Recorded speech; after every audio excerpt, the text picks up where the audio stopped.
दादा एवढं नारळ फोडून दे ना. कशासाठी? फोडून तर दे, मग सांगते. आता सांग. एक घे. नारळाची वडी.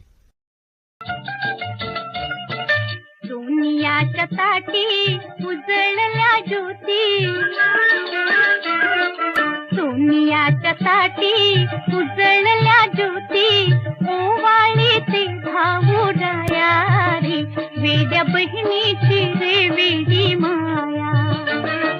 सोनियाच्या ताटी उजळल्या ज्योती, ओवाळी ते भाऊ रायारी, वेड्या बहिणीची रे वेडी माया.